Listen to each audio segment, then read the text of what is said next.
नमस्कार दोस्तों, मैं आपका दोस्त दीपक मुटरेजा। हाल ही में कांग्रेस ने भी अब हलचल होनी शुरू हो गई है।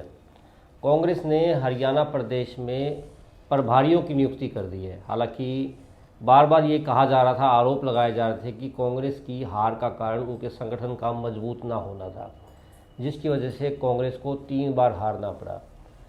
अब कांग्रेस ने शुरुआत करी है। खैर, हमारी शुभकामनाएं उनको कि वो चलें। आज हम इसी विषय को लेकर के बातचीत करेंगे, क्योंकि बार बार भी बीजेपी भी बार बार यही तंज कसती थी कि कांग्रेस के पल्ले भी कुछ नहीं है, सदमे में है। मुख्यमंत्री जी ने भी कल इसी तरह का बयान दिया। अजय मल्होत्रा जी हमारे साथ हैं, वरिष्ठ पत्रकार भी हैं, राजनीतिक विश्लेषक भी हैं। सर, आपका बहुत बहुत स्वागत है। क्या कहोगे सर आप, जिस प्रकार से प्रदेश के जो कांग्रेस पार्टी है उन्होंने प्रभारियों की जो नियुक्ति की है, अब उसके बाद अब क्या होने वाला है कांग्रेस में? क्या कांग्रेस भी अब कदम उठाने लगी है कुछ? दीपक जी, देखो, राजनीति में हम ये नहीं कह सकते कि भाई एक ही पक्ष हमेशा मजबूती से चलेगा। और स्वाभाविक है, राजनीति में कांग्रेस भी राजनीति की पार्टी है। और हरियाणा में इसमें कोई शक नहीं है कि भारतीय जनता पार्टी जीती है चुनाव, परंतु 37 विधायक कांग्रेस के भी हैं। अगर प्रजातंत्र के मायनों को देखें तो विपक्ष का मजबूत होना भी बहुत ज़रूरी है। लोगों को तो ज़्यादा इस चीज़ से नहीं लेना देना था, क्योंकि भारतीय जनता पार्टी के नेता बार बार ये एक बात पकड़ रखी है उन्होंने भी, कांग्रेस के पास संगठन नहीं है। तो अब भाजपा कांग्रेस के भी अंदर ये आवाज़ें उठने लगी। भी वीरेंद्र सिंह जी ने भी पिछले दिनों कहा, कुछ भूपेंद्र हुड्डा ने भी कहा भी कांग्रेस में संगठन का ना होना भी हमारे लिए नुकसानदायक रहा, चाहे उन्होंने साथ में यही कहा कि कारण कुछ भी रहे हैं। तो अब मेरे को ये लगता है कि अब सेशन आज ख़त्म हो गया लोकसभा का। अब कांग्रेस हरियाणा पे गंभीरता से कुछ करेगी। पहला काम तो उनका है प्रदेश अध्यक्ष को बदलने का, और ये मान के चलो कि कांग्रेस अपना प्रदेशाध्यक्ष बदलेगी। अभी तो प्रदेशाध्यक्ष ने उदयभान जी ने 2 दिन पहले जिला प्रभारियों की नियुक्तियां की हैं। भी काफ़ी निशाने पर थी कांग्रेस भी, इनके जिलाध्यक्ष ही नहीं है। तो उसमें कई एक्स एमएलए हैं, उनको कुछ एमएलए हैं, उनको जिला प्रभारी बनाया गया है। परंतु देखो, सच्चाई तो ये है कि उदयभान जी खुद ही जाने वाले हैं। उदयभान जी की छुट्टी होगी, और भूपेंद्र हुड्डा को मेरे को नहीं लगता कि पार्टी अभी हटाएगी CLP लीडरशिप से, क्योंकि जिस प्रकार से हुड्डा जी का कंट्रोल है पार्टी पे हरियाणा में, MLA ज़्यादा उनके हक में हैं, तो हाईकमान ये नहीं चाहेगा कि भी किसी प्रकार की बदमज़गी पैदा हो ज़्यादा। तो हाँ, प्रदेशाध्यक्ष को बदलेंगे, और प्रदेशाध्यक्ष कांग्रेस SC को हटाकर ये मेरे को लगता है कि SC को ही दोबारा लाएगी। हाँ, इतना ज़रूर है कि कांग्रेस को अब कोई ना कोई बैकवर्ड नेता भी आगे लाना होगा, तो पूरा का पूरा BC, क्योंकि एक तरफ तो कांग्रेस बार बार राहुल गांधी बात उठा रहे हैं भाई जातीय जनगणना होनी चाहिए, BC को उनका वो नहीं मिल रहा, अधिकार नहीं मिल रहा, और ऊपर से आप BC को हरियाणा के अंदर कोई लीडरशिप ही ना हो। हरियाणा में आप देखो कि BC लीडरशिप ही नहीं है, जबकि भारतीय जनता पार्टी ने तो मुख्यमंत्री जी को ही BC को मुख्यमंत्री बना दिया, नायब सैनी जी को। तो हरियाणा में कांग्रेस मूलचूल परिवर्तन करेगी। अब पहला तो उनका था भाई प्रदेशाध्यक्ष को बदला जाए, फिर CLP लीडर पे फैसला होना है उनका, और बैकवर्ड में किसी को अहम जिम्मेवारी दी जाएगी। और साथ ही जो नई कांग्रेस बॉडी आएगी उसमें ब्राह्मण, राजपूत, पंजाबी और आपके वैश्य समाज के लोगों को भी प्रतिनिधित्व मिलेगा।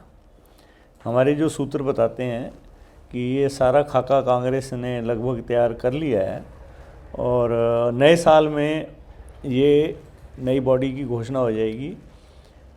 और नया प्रदेशाध्यक्ष आने के बाद ये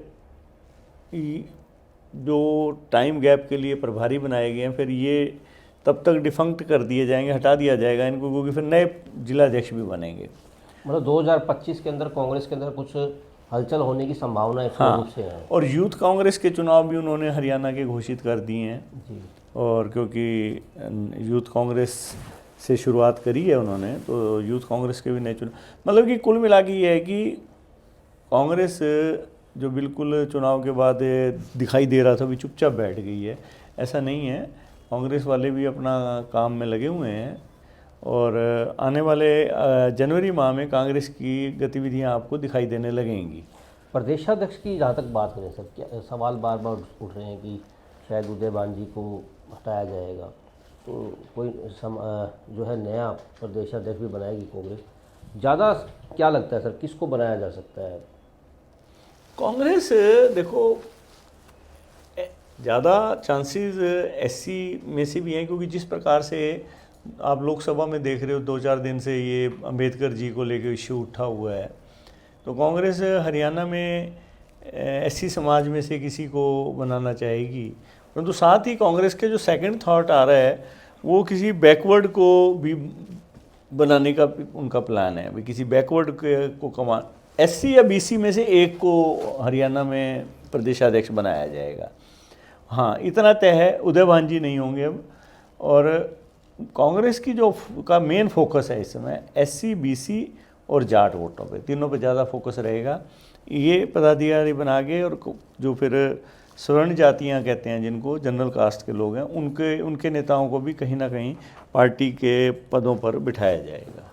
सीएलपी लीडर को लेकर के सर फैसला कब तक होने की संभावनाएं लगती हैं आपको? क्योंकि बार बार जो है बीजेपी भी कटाक्ष कर रही है पार्टी की, जो है कांग्रेस को तो अभी तक सीएलपी लीडर ही नहीं बना लगा। एक बार तो ये लग रहा था कि जैसी कांग्रेस हारी थी भी भूपेंद्र हुड्डा की छुट्टी हो गई, परंतु मेरे को नहीं लगता अब छुट्टी करेंगे, क्योंकि अब चलो हरियाणा में तो भूपेंद्र हुड्डा के कारण हार गए, तो मध्य प्रदेश आपके महाराष्ट्र में क्यों हारे? तो हार तो महाराष्ट्र में भी हालात तो वही थे जो हरियाणा में थे। तो कांग्रेस की जो लीडरशिप है अब इस बात पे सोचने को मजबूर हो गई है।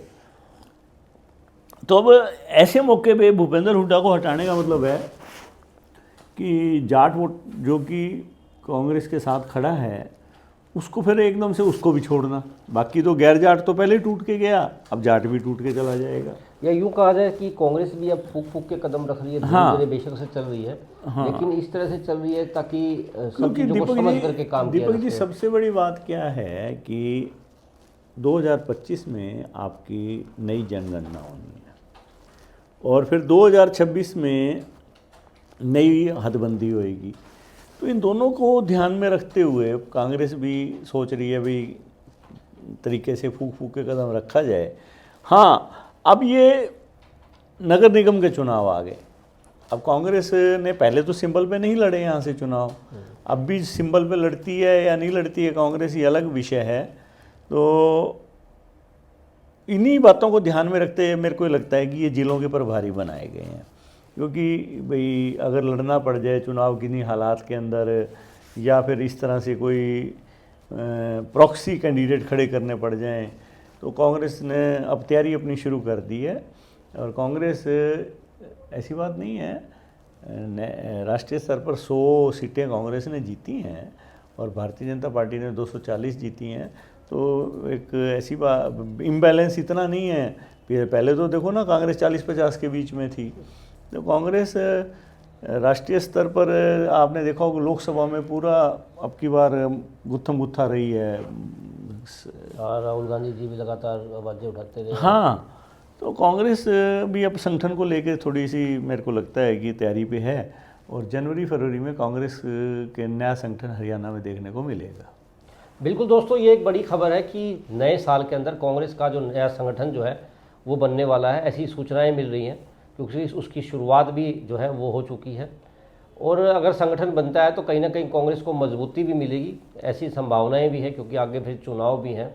उन चुनाव को देखते हुए कांग्रेस भी अब चाह रही है कि, क्योंकि बेशक से हरियाणा में हार चुकी है, लेकिन आगे फिर से चुनाव होने, राजनीतिक पार्टियाँ हैं, इनको काम चुनाव लड़ने का ही है, प्रदेश देश चलाने का ही है, तो आगे फिर से देखते हैं अब कांग्रेस क्या करती है। आज के लिए बस इतना ही, कल फिर दोबारा मिलेंगे नई खबर के साथ। नमस्कार।